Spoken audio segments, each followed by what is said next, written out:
ನಮಸ್ಕಾರ ಸ್ನೇಹಿತರೆ. 100 ಡೇಸ್ ಚಾಲೆಂಜಲ್ಲಿ ಇದು ನಮ್ಮದು 3ನೇ ದಿನ.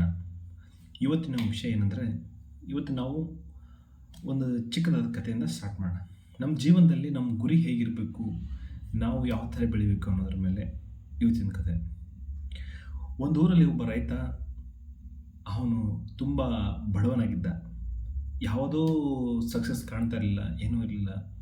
ಮನೆಯಲ್ಲಿ ಮಗಳಿದ್ಲು, ತುಂಬ ಕ್ಯೂಟಾಗಿ, ತುಂಬ ಚೆನ್ನಾಗಿ ಓದ್ತಾ ಇದ್ಲು. ಅವನಿಗೆ ಒಂದೇ ಒಂದು ರೈತ ಒಂದೇ ಗುರಿ, ಮಗಳನ್ನ ಚೆನ್ನಾಗಿ ಓದಿಸ್ಬೇಕು. ಅವಳಿಗೆ ತಾಯಿ ಇಲ್ಲ ಅನ್ನೋ ಕೊರಗು ಇರಬಾರ್ದು, ಅವಳು ಮುಂದೆ ಬರಬೇಕು ಅನ್ನೋ ಒಂದು ಗುರಿ ಅವನದು. ಹಾಗೆ ಮಾಡ್ತಿರ್ಬೇಕಾದ್ರೆ ಒಂದು ಕಾಲ ಬಂತು, ತುಂಬ ಕಠಿಣವಾದ ಕಾಲ. ಏನಂದರೆ, ಊರಲ್ಲಿ ಮಳೆನೇ ಇರಲಿಲ್ಲ, ಕುಡಿಯೋಕ್ಕೆ ನೀರು ಪರದಾಡುವಂಥ ಪರಿಸ್ಥಿತಿ ಬಂತು. ಆವಾಗ ಅವನು ಎಲ್ಲನೂ ನಿರಾಶೆಯಿಂದ ಬಿಟ್ಟು ಮನೆಯಲ್ಲೇ ಕುಳಿತ. ಆಗ ಮಗಳು ಬಂದು, ಅಪ್ಪ ಏನಾಯಿತು, ಯಾಕೆ ಹಿಂಗಿದೆಯಾ ಅಂತ ಕೇಳಿದಾಗ, ಹೊಲದಲ್ಲಿ ಬೆಳೆನೂ ಬೆಳೀತಾ ಇಲ್ಲಮ್ಮ, ಹಾಗೆ ನಮ್ಮಲ್ಲಿ ನೀರು ಇಲ್ಲ, ಏನೂ ಇಲ್ಲ, ನಾನು ಏನು ಮಾಡಬೇಕು ಅಂತ ಅವನು ತುಂಬ ಕಷ್ಟದಿಂದ ಹೇಳ್ಕೊತಾನೆ. ಆವಾಗ ಮಗಳು, ಅಪ್ಪ ನೀನು ಚಿಂತಿಸಬೇಡ, ದೇವರು ಯಾವತ್ತೂ ನಮ್ಮನ್ನು ಕೈ ಬಿಡಲ್ಲ.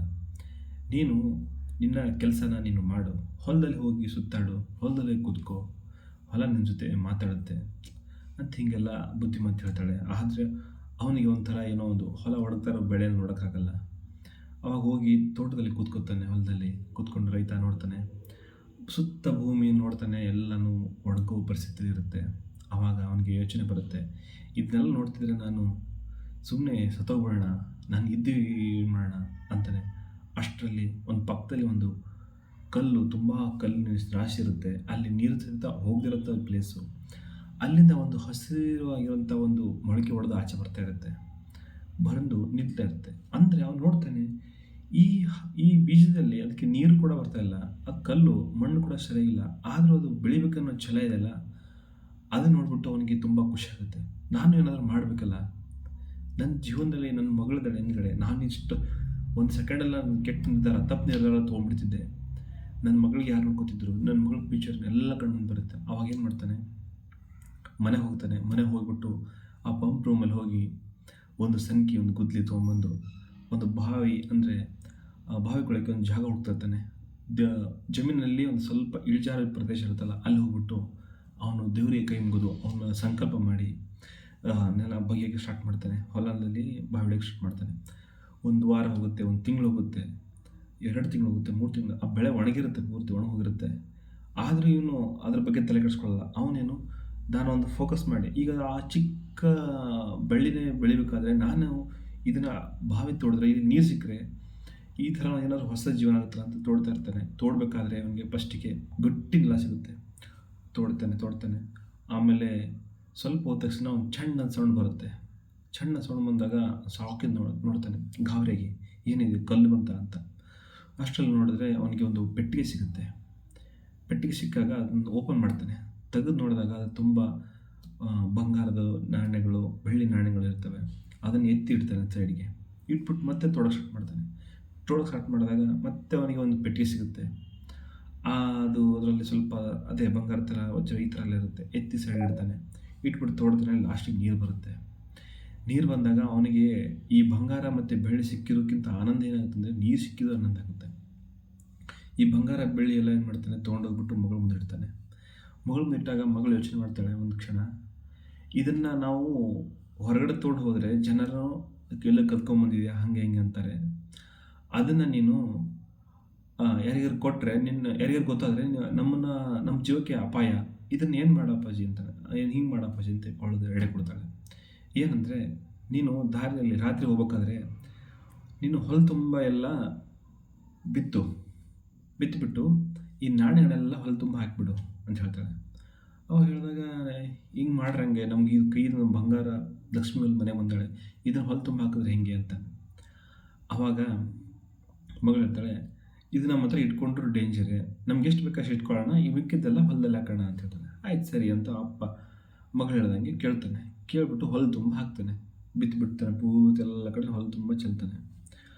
ಆದರೆ ಅವಳೊಂದು ಹೇಳ್ತಾಳೆ ಐಡಿಯಾ, ನೀನು ಇವಾಗ ಏನಿದೆಲ್ಲ ನಮ್ಮ ಹತ್ರ ಇದೆಲ್ಲ, ಒಂದು ಪೆಟ್ಟಿಗೆ ಇರಲಿ, ನೀನು ಹೇಳು, ಸುಮ್ಮನೆ ಯಾವ ಊರ ಹೋಗ್ಬಿಟ್ಟು ನಾನು ನಿನ್ನೆ ಹೊಲ ಕಡೆ ಹೋಗಿದ್ದೆ. ಹೊಲ ತುಂಬ ಏನೋ ಮೀನ್ಸ್ತಾ ಇತ್ತು. ನಾನು ಉಳುಮೆ ಮಾಡ್ತಾಯಿದ್ದೆ. ಎಲ್ಲ ಹೊಲ ತುಂಬ ಎಲ್ಲ ಮೀನ್ಸ್ತಾ ಇತ್ತು. ಏನಂತ ನೋಡಲಿಲ್ಲ, ಗಾಬರಿಯಿಂದ ಓಡಿ ಬಂದೆ ರಾತ್ರಿ ಅಂತಂದಾನೆ. ಅಂದ ತಕ್ಷಣ ಊರ ರೈತರೆಲ್ಲ ಗಾಬರಿಯಾಗಿ ಓಡೋಕೆ ಶುರು ಮಾಡ್ತಾರೆ. ನೋಡಿದ್ರೆ ಹೊಲ ತುಂಬ ಅಲ್ಲಿ ಇಲ್ಲಿ ನಾಣ್ಯಗಳು ಬಿದ್ದಿರ್ತವೆ.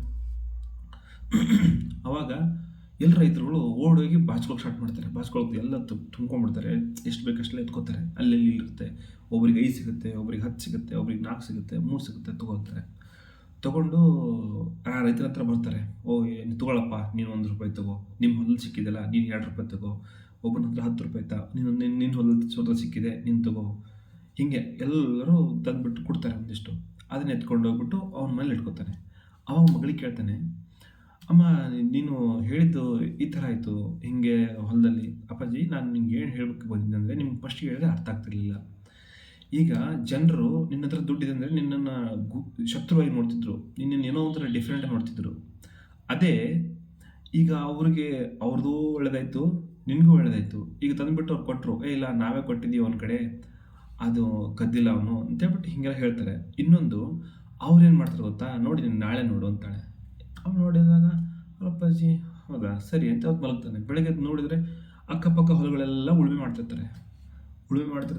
ದೇವ್ರ ಹಾಡಾಡ್ತಿರ್ತಾರೆ, ದೇವ್ರ ಮೇಲೆ ನೋಡ್ತಿರ್ತಾರೆ, ಭೂಮಿನ ಅಗಿತಿರ್ತಾರೆ. ಆಮೇಲೆ ಇವನು ಏನು ಮಾಡಿದಾನೆ ಹೊಲದಲ್ಲಿ, ಎಲ್ಲರೂ ಒಂದೊಂದು ಬಾವಿ ತೋಡ್ತಿರ್ತಾರೆ. ಅವಾಗ ನನಗೆ ಆಶ್ಚರ್ಯ ಆಗುತ್ತೆ. ನಾನು ಏನು ಮಾಡೋಕ್ಕೆ ಹೋಗಿದ್ದೆ, ಇವ್ರೆಲ್ಲ ನಂತರ ಮಾಡ್ತಾರಲ್ಲ ಅಂತಾರೆ. ಅಷ್ಟರಲ್ಲಿ ಅವನಿಗೊಂದು ತಲೆಯಲ್ಲಿ ಅವಾಗ ಐಡಿಯಾ ಬರುತ್ತೆ. ನನ್ನ ಮಗಳು ಹೇಳಿದ್ದು ನಮ್ಮ ಮನೆಗೆ ಮಾತ್ರ ಒಳ್ಳೆಯದಾಗಿದ್ದರೆ ಇಡೀ ಊರಿಗೆ ಒಳ್ಳೆಯದಾಗಲಿ, ಇಡೀ ಜಗತ್ತಿಗೆ ಒಳ್ಳೆಯದಾಗಲಿ. ಅಂದರೆ ಎಲ್ರಿಗೂ ಸುತ್ತಮುತ್ತ ಎಲ್ರಿಗೂ ಒಳ್ಳೆಯದಾಗಲಿ, ಎಲ್ಲರೂ ನಮ್ಮ ಥರ ಆಗಲಿ ಅನ್ನೋ ಮನೋಭಾವನ ಇಟ್ಕೊಂಡು ಈ ಥರ ನನಗೆ ಹೇಳಿದಾಳೆ ಅಂತ ಅವನಿಗೆ ಅರಿವಾಗುತ್ತೆ. ಆವಾಗ ಅವನು ತುಂಬ ಖುಷಿಪಟ್ಟು, ನನ್ನ ಮಗಳು ತುಂಬ ಹೆಮ್ಮೆ ಪಡುವಂಥ ವಿಚಾರ ನನ್ನ ಮಗಳ ಬಗ್ಗೆ ಅಂತ ಹೀಗೆಲ್ಲ ಹೇಳ್ಕೊಂಡು ಮನೆಗೆ ಬರ್ತಾನೆ. ಹೀಗೆ ನಾವು ಏನೇ ಸಿಗುತ್ತಲ್ಲ, ನಮಗಷ್ಟೇ ಆಗಲಿ, ನಮ್ಗೆ ಯಾವುದೋ ನಾಲೆಡ್ಜ್ ಸಿಗುತ್ತೆ. ಈ ಬಂಗಾರ ಪೆಟ್ಟಿಗೆ ಅಂದರೆ, ವಜ್ರ ಪೆಟ್ಟಿಗೆ ಅಂದರೆ ಇದು ನಮಗೆ ನಾಲೆಡ್ಜು, ನಮ್ಗೆ ಅದೇ ನಾಲೆಡ್ಜು. ನಮ್ಮ ಹತ್ರ ಇದ್ದರೆ ಅದು ನಮ್ಮ ಹತ್ರ ಅಷ್ಟೇ ಉಳಿದ್ಬಿಡುತ್ತೆ. ಹೊರಗಡೆ ಬರಲಿಲ್ಲ ಅಂದರೆ ಅದು ಅಲ್ಲೇ ನಮ್ಮದು ಮರ್ತೋಗ್ಬಿಡುತ್ತದೆ. ಇರುತ್ತೆ, ಬಟ್ ಅದು ಎದಕ್ಕೂ ಯೂಸ್ ಆಗಲ್ಲ.